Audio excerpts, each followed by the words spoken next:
नमस्कार।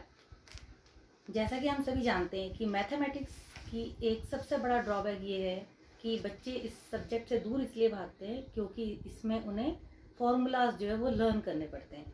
तो आज मैं आपको बताने जा रही हूँ कुछ फॉर्मूलाज जो हम खुद सॉल्व करके देखेंगे और उसे आपको बाद में जब आपको लर्न करने के लिए आप सोचोगे तो आपको ईजी हो जाएगा। तो आइए देखते हैं।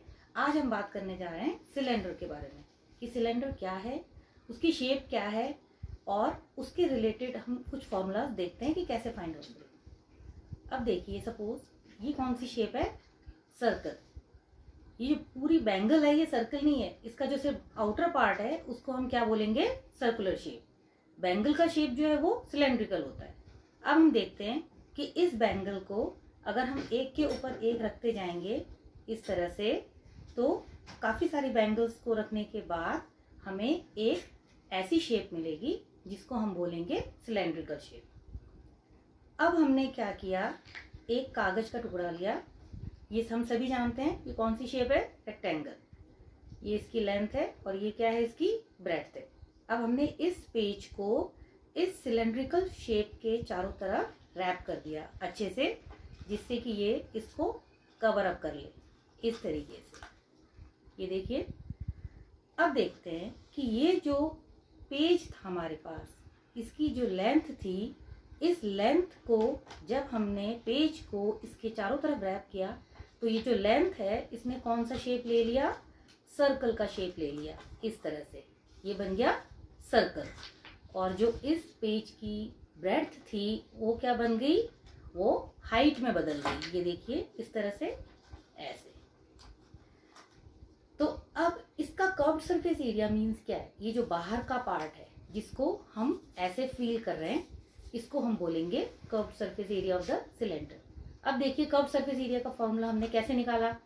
हमने क्या किया, रेक्टेंगल का हमें पता है, रेक्टेंगल का एरिया क्या होता है, लेंथ मल्टीप्लाई ब्रेड्थ। तो जो लेंथ है वो जब सर्कल में बदल गई तो वो लेंथ क्या बन गई, 2πr, क्योंकि सर्कल का पेरीमीटर क्या होता है, 2πr। ये हो गया 2πr। और जो ब्रेड्थ थी वो कौन सी शेप में आ गई, हाइट। तो b बन गया h। तो सर्कल का, सिलेंडर का जो सरकमफ्रेंस है ये क्या बन गया, 2πr मल्टीप्लाई h। इसको हम बोलेंगे curved surface area of the cylinder. अब हम देखते हैं इसका टोटल सरफेस एरिया कैसे निकालेंगे। अब हमने दो सर्कल के पीसेस लिए, एक सर्कल का पीस ऊपर रख दिया और एक को हमने इसके नीचे रख दिया। तो अब ये क्या बन गया, टोटल कवर अप हो गया अच्छे से। तो हम इसको बोलेंगे total surface area of the cylinder. अब देखिए, हमें पता है कि सर्कल का एरिया जो है वो होता है πr²। तो हमने इसमें 2πr² और ऐड कर दिए, एक नीचे एक ऊपर। तो ये क्या करा हमने, देखिए टोटल सरफेस एरिया निकालने के लिए 2πrh जो बाहर का हिस्सा था उसमें πr² ऊपर कर दिया, πr² नीचे कर दिया, मतलब 2πr² हमने और मिला दिया। तो ये टोटल क्या बन गया, total surface area of the cylinder 2πrh plus 2πr²। तो ये इसका टोटल सरफेस एरिया हो गया। अब देखते हैं वॉल्यूम ऑफ द सिलेंडर कैसे निकालेंगे। अब जैसा कि हम जानते हैं कि ये एक जो सिलेंड्रिकल शेप है, जैसा आपको बताया मैंने, ये सिलेंड्रिकल शेप है, तो इसका एरिया होता है πr²। क्योंकि ये जो, अगर हम इसकी आउटर बात करें सर्कुलर पार्ट की, जो बाहर का इसका पार्ट है दैट इज सर्कल, ये हो गया πr²। अब हमने πr² के ऊपर अगर इसकी हाइट हमने थोड़ी सी बढ़ा दी, सपोज 1 सेंटीमीटर बढ़ा दी, इस तरह से अगर हम 1 सेंटीमीटर बढ़ाते हैं तो ये जो वॉल्यूम है, जितना ये स्पेस ऑक्यूपाई कर रहा है वो कितना हो जाएगा, πr² को हम इस 1 से मल्टीप्लाई कर देंगे क्योंकि 1 उसने हाइट ले ली। तो ये बन गया πr² इंटू 1। अब इसी तरह से हमने इसकी हाइट को 1 सेंटीमीटर और बढ़ा दी, तो अब ये कितनी होगी, देखिए इसकी हाइट 2 सेंटीमीटर इंक्रीज होगी। तो अब इसका वॉल्यूम कितना हो जाएगा, πr² मल्टीप्लाइड बाय 2।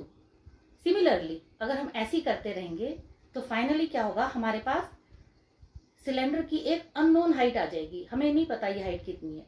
तो इसका वॉल्यूम, जितनी ये स्पेस ऑक्यूपाई कर रहा है, ये हमने कैसे निकालना है, πr² को किससे मल्टीप्लाई कर देंगे। अब ये कितना बन गया, h। तो πr² मल्टीप्लाई बाय h, जिसको हम क्या बोलेंगे, वॉल्यूम ऑफ द सिलेंडर। तो हमने देखा आज कि सिलेंड्रिकल शेप जो है इसके हमने 3 फॉर्मूलाज डिराइव करे एक एक्टिविटी बेस्ड मेथड से, जो बहुत ही इजी है और इसमें आपको कोई भी फॉर्मूला लर्न करने की जरूरत नहीं पड़ी। सिर्फ आपको इतना पता करना था कि रेक्टेंगल क्या होता है, इसका एरिया क्या होता है और सर्कल का एरिया। इन 2 चीजों से आपने सिलेंडर के curve surface area, total surface area और वॉल्यूम के बारे में पता किया।